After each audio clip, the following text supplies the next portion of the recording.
Halo, selamat pagi dan ini adalah hari terakhir Adi di Medco Agro setelah dia bekerja selama 9 tahun, 5 bulan dan 14 hari. Ini sesuatu yang luar biasa.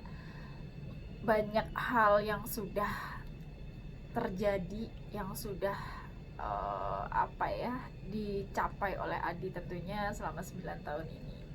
Dan Adi bersama dengan kita bergabung dalam satu tim yang sama itu sejak 2017 ya. 2016 sebenarnya, cuman aku kan pindah ke SRB selama 7 bulan. Jadi per awal 2017. Ya, awal 2017 tepatnya setelah dia married. Nah, langsung bergabung bersama saya. Oke. Kalau boleh aku cerita, awal mula dari Adi bersama aku ya terus terang memang masih adaptasi gitu ya, masih meraba-raba. Aduh, Adi ini gimana ya gitu. Oh, oke gitu. Jadi yang aku pahami, oke, dia sebenarnya kapasitasnya segini, tapi dia belum gunakan maksimal. Banyak hal dari yang dulu Adi kayak gimana, sekarang gimana, banyak banget lah gitu. Dan peningkatannya luar biasa dalam 3 tahun ini. Adi mungkin merasakan di awal-awal kita bareng ya, kayak gimana aku tiap pagi meneror kerjaan dengan WA maupun voice note gitu, jauh sebelum 7:30 gitu, udah kayak gini. Tapi kan begitu aku melihat Adi udah bisa running well, nggak pernah itu kulakukan lagi gitu. Betul. Jadi aku memang tipikal orang yang detail dan akan sangat keras ketika orang itu belum bisa. Tapi kalau misalkan emang udah bisa gitu, aku nggak akan pernah ini lagi. Udah, dia akan jalan dengan sendiri. Jadi aku berharap Adi bisa mengambil sisi positif dari apapun yang jelek atas bimbinganku ke Adi gitu. Ya, aku minta maaf pastinya karena kan sebagai manusia biasa, kalau kata Adi tadi ya, sebagai manusia biasa pasti kan banyak salah. Iya, betul. Aku juga pasti minta maaf, dan saya rasa karena kita intens banget tiap hari jajaran punggung-punggungan kayak gini, rasanya tiap ada satu hal yang kita nggak enak pasti kita udah langsung kita omongin. Nah, Adi juga bukan tipikal orang yang akan nutup-nutupi. Aku terima kasih banget karena Adi juga sedikit banyak, mungkin banyak malah ya, banyak banget memberikan masukan, mengkritik gitu. Kak jangan begini, kak jangan begitu, dan itu sangat memperbaiki dan sangat bermanfaat buat saya ke depannya. Karena nggak semua orang itu berani mengkritik seperti itu, jadi itu yang harus dipertahankan sama Adi. Tapi juga tetap harus lihat-lihat karena kadang kan nggak tahu nanti tempat Adi yang baru seperti apa gitu kan. Harus pahami juga karakter atasan dan teman. Kalau misalkan dia memang bukan tipikal orang yang bisa dikritik, nggak usah gitu. Nah, terus sesuatu yang luar biasa buat pertemanan dengan Adi adalah ya dia kan orangnya mauan gitu ya, disuruh apa aja mau gitu. Dan itu modal banget, karena kalau kita memang mau berkilo ya harus mau diapa-apain gitu kan, harus mau diasah kayak gimana, kayak batu berlian kan untuk sampai berkilo kayak gitu. Emang langsung berkilo dari sananya? Enggak, itu tuh butuh perjuangan sampai dia bisa glow. Terus yang paling mengesankan adalah pada saat aku suruh jadi dancer Dayak yang kelamaan gak pernah. Itu benar-benar lucu banget ya. Kenapa? Karena kita kebingungan cari dancer yang nggak ada talent, ya udah yang ada aja, yang urat malu udah putus. Terus abis itu kan kita ini ya bingung, bodinya sekalinya ada yang mau, bodinya begini amat ya. Tapi ya udahlah, dan kebetulan 3 orang dancer yang ketemu bodinya sama, kelamaan gak perang ya kan. Gitu, bengkak semua. Itu luar biasa jadi nggak akan kulupakan. Dan banyak hal lainnya, kita pernah nangis, pernah ketawa bareng, pernah ya stres bareng, pernah pusing bareng. Itu adalah perjalanan gitu, satu proses, dan itu mungkin pasti nggak mudah buat kita lupa. Ya nggak tahu nanti kalau misalkan Adi udah keluar dari sini ya pasti lupa, mungkin ya nggak ada masalah. Tapi kurasa banyak hal, bukan masalah lupa atau tidak, tapi harapan kakak adalah kamu bisa mengambil dari setiap momen-momen yang kita jalani, yang kita hadapi, yang pernah kita lewati, menjadi sesuatu yang baik ke depannya. Amin Ya. Terus itu aku udah minta maaf untuk semuanya, dan kurasa clear juga, nggak ada satu hal pun yang aku tuh punya dendam apapun sama Adi, nggak ada secuil pun ke siapapun di sini ya. Aku bukan tipikal seperti itu. Jadi aku berharap Adi sukses ke depannya. Dan ini adalah langkah yang baik. Sekali lagi aku selalu ingatkan, jangan selalu menoleh ke spion, nanti kamu nabrak di depan. Jadi fokus pada apa yang ada di depan kamu. Aku rasa kamu akan berhasil dimanapun, karena saya paham banget karakter kamu, dan karakter kamu itu karakter yang sangat mudah untuk bisa beradaptasi dengan orang, ngeblend. Kamu pandai memanage atasan, kamu pandai memanage yang ada di bawah, memanage orang-orang kolega satu level, dan itu adalah model yang baik. Jadi tunjukkan bahwa 2-3 tahun ke depan kamu sudah bagus, lebih bagus daripada hari ini. Sip ya Di. Siap. Pokoknya kita bisa tetap selalu berteman sampai kapanpun, dan aku paham Adi bukan tipikal orang yang ya udah kita udah di Medco ya udah bye-bye gitu, karena saya tipikal orang yang akan terus selalu menjalin, ya kecuali dia memang tidak mau dijalin, ya udah gitu, saya akan stop. Itu sih dari aku. Sekarang aku pengen denger dari Adi. Ya, aku tuh banyak belajar banget dari Kak Tanti nih. Dia nggak tahu kenapa pengennya dipanggil kakak, biar terlihat muda terus katanya. Enggak juga, dari awal kamu udah panggil itu. Aduh, di PDF ini sebenarnya sesuatu hal yang baru waktu aku dari HR service dan HR officer itu, karena biasanya kan rutinitas, begitu masuk PDF dicemplungin sebenarnya masih meraba-raba, nggak tahu, karena waktu itu Kak Tanti juga belum di plot untuk membimbing aku, karena kita masih selevel istilahnya.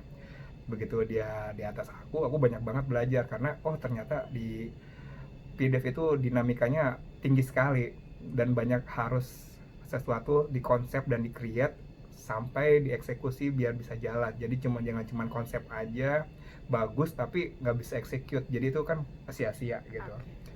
Terus Kak Tante ini emang orang banyak yang nggak suka karena dia tuh orang bilang ribet, padahal sih nggak.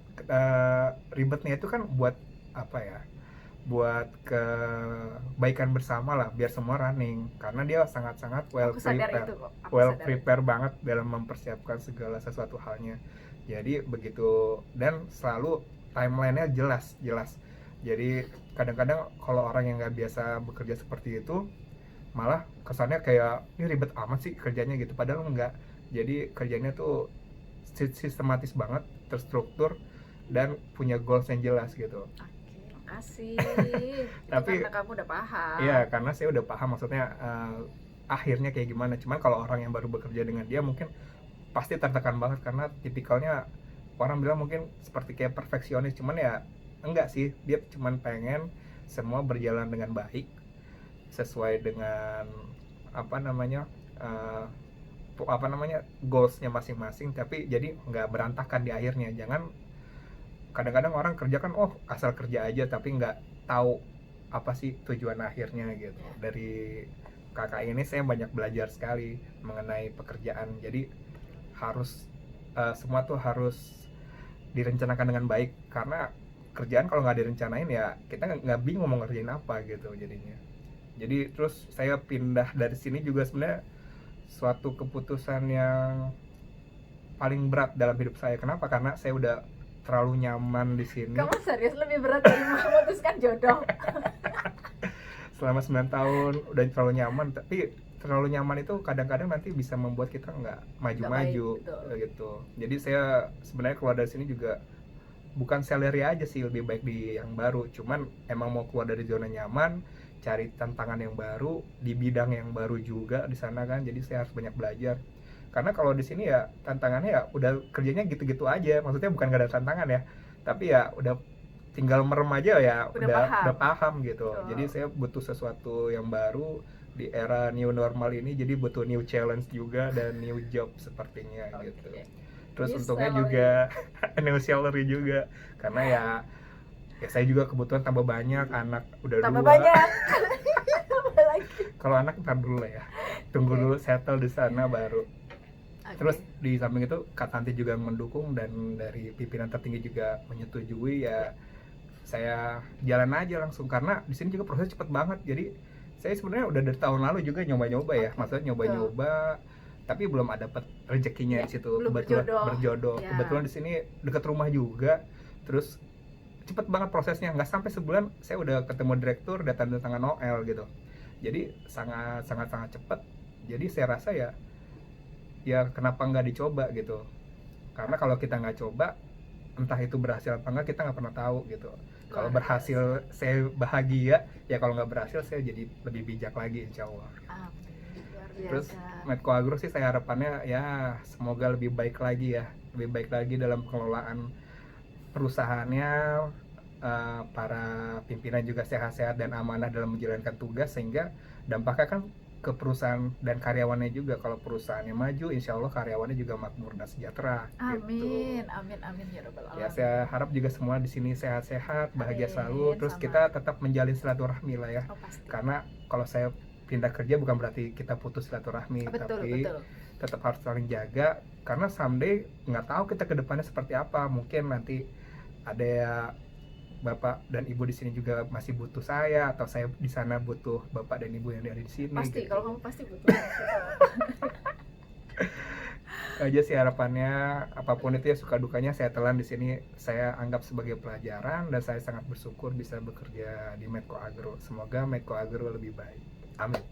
Luar biasa, lancar sekali ya. Thank you ya Adi. Dan ya kita sama-sama berdoa semoga ke depan kita jauh lebih baik semuanya, baik Medco Agro maupun Adi di sana. Amin. Gitu ya.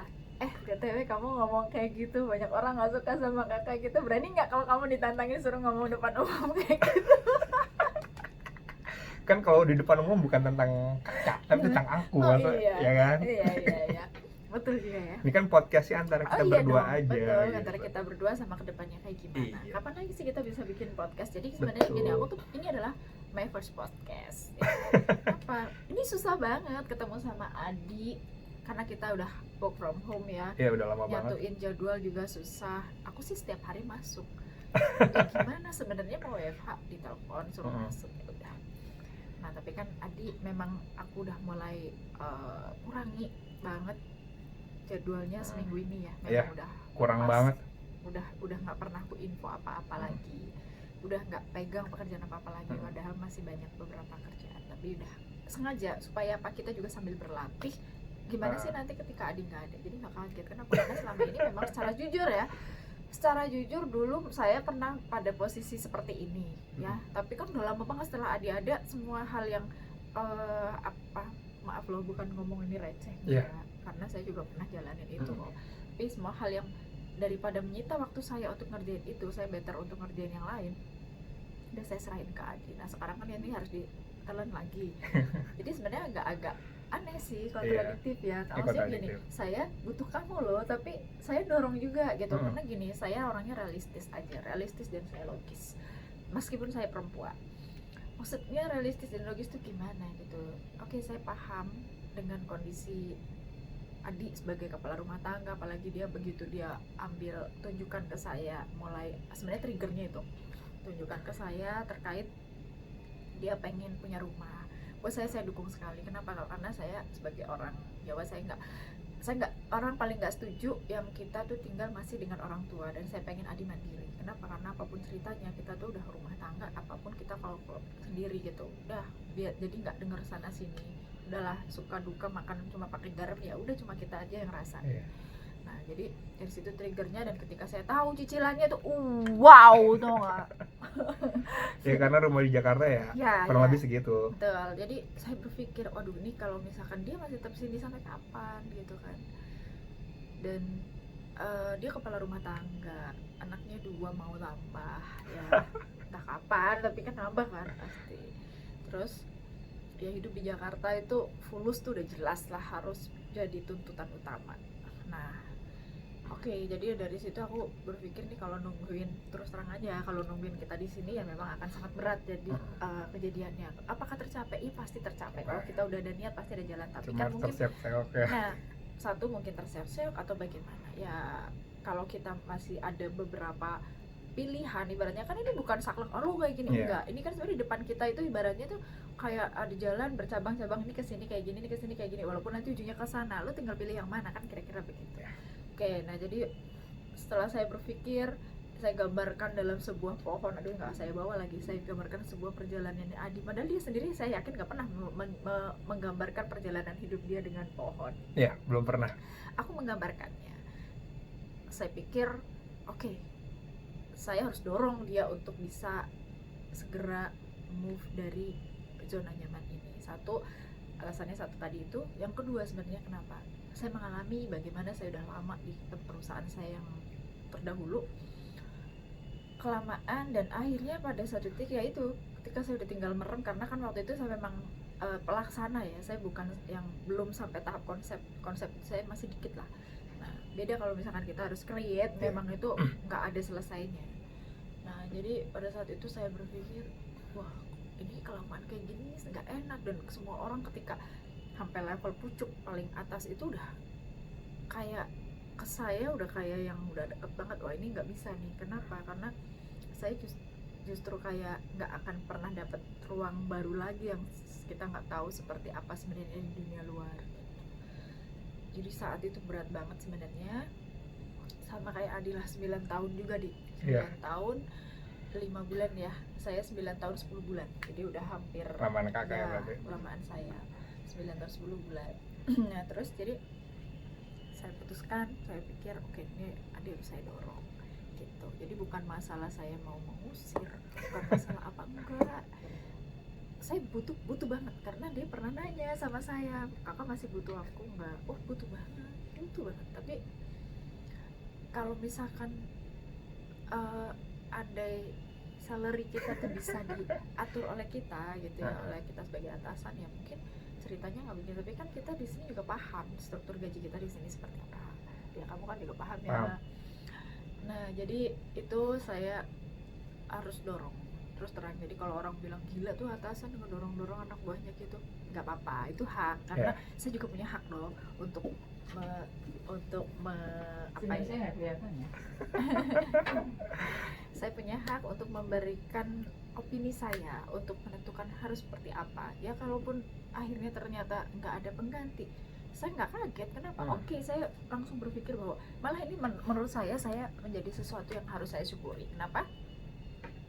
Karena akhirnya ketika saya dengar dia gitu, saya nggak sempat berpikir sedih, entah kalau hari ini adalah hari terakhir, saya nggak tahu. Tapi secara jujur sampai detik ini saya belum sempat merasakan sedih. Kenapa? Karena saya udah terlalu sibuk dengan mengatur di sini nih. Aduh, ya tadi Adi bilang saya itu orangnya adalah tak gitu, jadi belum sempat. Nah jadi ada satu yang harus saya syukuri gitu. Kenapa ya tadi, kenapa nggak ada pengganti, akhirnya saya harus telan sendiri semuanya. Jadi saya akhirnya disibukkan gitu. Kalau ada pengganti mungkin saya jadi mikir Adi terus ya, menghantui pikiran aku. Gila, lagu banget ya, he's good, lagu banget sih. Dan akhirnya sekarang tiba di hari perpisahan Adi dengan saya dan seluruh kru yang ada di Medco Agro. Kru ya, keren ya bahasanya.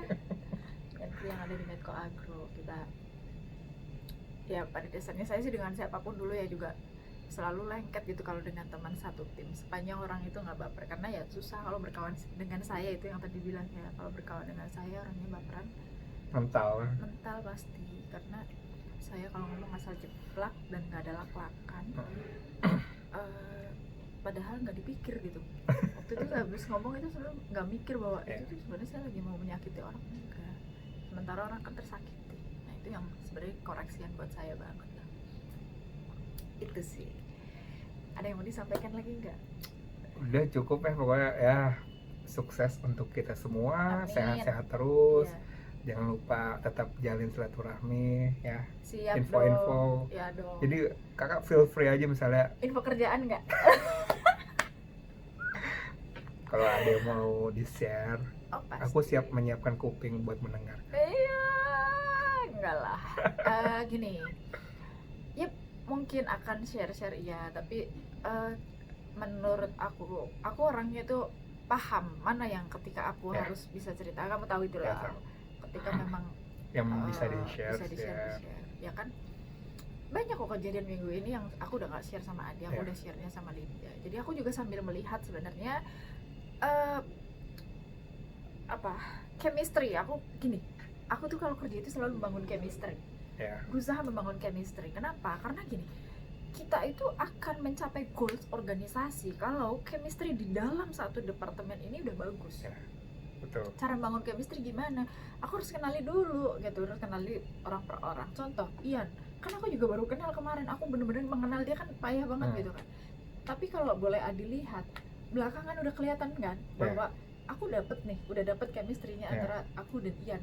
Kebayang ya, Ian yang dulu berantakannya kayak gimana, Ian yang susah banget diatur, Ian yang aneh, yang ini udah bisa mau menerima masukan ya, udah bisa dan mau menjalankan. Ya, dijalankan, dan akhirnya orang semuanya mengakui gitu, wah Ian sekarang bersih, Ian sekarang begini gitu. Buat aku itu bukan kebanggaan buat aku, bukan apa ya, itu prestasinya dia gitu loh, yang karena kan keputusan di dia juga, dia mau berubah apa enggak gitu. Itu adalah satu prestasi buat dia. Nah sama dengan Adi juga, waktu di awal kan aku, walaupun kita udah berteman lama tapi kan beda ya, beda bagian gitu. Nah pada saat awal aku kan mengenal dulu chemistry-nya gimana, oh dia maunya begini gini. Walaupun memang ada satu hal yang dari dasar, dari lahir saya nggak bisa hilang, adalah ketika saya udah mulai cepat marah, saya kalau ngomong udah apa ya, nggak ada lak-lakan gitu, nggak ada filter gitu kan, mama gitu. Padahal habis itu aku lupa itu apa ya gitu kan. Ya sebenarnya 11-12 sama ibu ya. Cuma dia lebih kasar. Masa? Aku masih di bawahnya, alhamdulillah. Kakak ini kalau marah emang kelihatannya kasar, cuma dia tertata banget, maksudnya bahasanya itu nggak marah yang serampangan gitu, nggak goblok lu tolol gitu, enggak, tapi dia kasih filosofi banget lah orangnya. Jadi biar kita juga kasih perumpamaan biar oh iya gitu, jadi ngerti gitu tanpa harus tersakiti sebenarnya kalau orang yang nggak baper. Ini karena di podcast aku jadi kamu muji-muji apa gimana? Enggak. Betul. Terima kasih ya. Betul. Luar biasa ya. Thank you ya Adi. Jadi ini luar biasa. Jadi sama tadi melanjutkan, aku dengan Lidi juga masih yang coba mencari bentuk mau kayak gimana. Yang penting adalah bahwa intinya aku makasih banget Di, kamu 3 tahun bersama aku tuh banyak banget yang apa ya, yang hal-hal yang buat aku, kamu nggak cuma salah, kamu nggak pernah ngomong di belakang. Kalau kamu ini ya udah kamu sampein ke kakak, itu yang aku mau padahal. Tapi kadang-kadang orang itu ngelihat bentuk muka aku yang udah mengerikan, kemudian aku dengan mulut yang begini, akhirnya orang itu hanya berani ngomong di belakang, dan itu aku nggak suka. Padahal aku tuh orangnya kalau udah pada kenal aku tuh benar-benar sangat welcome dengan kritikan. Dan kalau ada yang orang sampai detik ini yang berani ngomong ngeritik aku cuma 2 ya, Adi sama Wawan. Ya, Wawan even sekarang udah nggak jadi satu kantor, dia masih, aku dengar orang-orang kayak gini ngomongin gitu. Nah, aku nggak senangnya gitu, nggak senang. Tapi oke, dia artinya pengen aku tuh mengkoreksi diri gitu. Aku makasih banget. Dan ada telepon, nggak tahu Ben aja, jadi aku pengen intinya semua yang udah kita tata dengan baik, Adi yang kebaikan dan nilai kelebihan Adi yang udah pernah aku sampaikan itulah yang jadi modal ke depan Adi lebih baik. Tapi jangan salah, kenapa? Karena kalau sampai kelebihan itu kamu abaikan, maka itu akan jadi ancaman buat diri kamu sendiri ya. Jadi kamu harus tetap gali terus, dan yang kamu ingat, CC kamu tuh besar ya, CC kamu tuh besar. Kakak udah bilang berkali-kali, CC kamu tuh besar. Ibaratnya kamu sebuah kendaraan, kamu tuh bisa dipacu sebenarnya 130 km per jam bahkan lebih gitu. Tapi yang baru kamu manfaatkan sekarang adalah 100 km per jam. Sampai nggak sampai, tapi sayang gitu, masih ada nggak maksimal ya? Iya, nggak maksimal. Jadi kamu harus maksimalkan. Tapi itu jauh lebih baik. Kenapa? Karena di awal saya mengenal Adi, terus terang, jadi dia tuh masih yang sayang banget. Dia kapasitasnya besar, cc-nya besar, tapi masih dipacu lari hanya 30-40. Serius, itu yang aku nilai. Walaupun itu subjektif ya penilaiannya, tapi yang bisa saya nilai gitu. Karena kan inget ya, aku pasti tiap pagi ngetes kamu kan, Di, coba kamu menurut kamu ini, kok nggak ngerti, ini nggak ngerti. Oh oke, berarti dia memang belum disuruh lari. Tapi sekarang luar biasa. Jadi dari yang standar adalah 130, saya melihat dia sudah 100 sampai 110. Nah, masih ada gap 20 ya, wajar lah menurut aku sih. Itu udah bagus. Ibarat kecepatan mobil kan, kalau 100 juga udah kencang banget ya.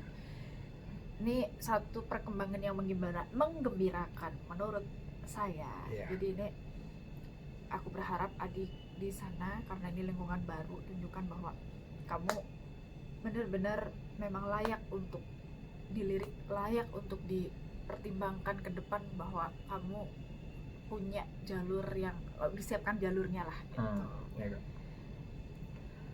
Gitu ya. Oke. Siap Sip ya. Sip. Sip. luar biasa ya. Aduh sedih ya dia. Baru sedihnya Iya, sekarang. begitulah kalau perpisahan ya, setiap ada pertemuan pasti ada perpisahan guys. Jadi ya nggak usah terlalu Tapi dia. kan berpisah untuk bertemu kembali ya. Iya betul, Ya, insya Allah. amin. Oke cukup ya, ini sebenarnya podcast iseng-iseng sambil nunggu Pak Rizky karena aku harusnya jam 9 janjian dan sampai detik ini Pak Rizky belum datang. Udah Oke. jauh mau jam Nanti 10. podcast ini bisa dilihat di YouTube-nya saya. Ristanti Tanti. Oke, thank you ya. Bye bye. Bye-bye. Sukses buat Adi. Ya, sama-sama Kak. Oke.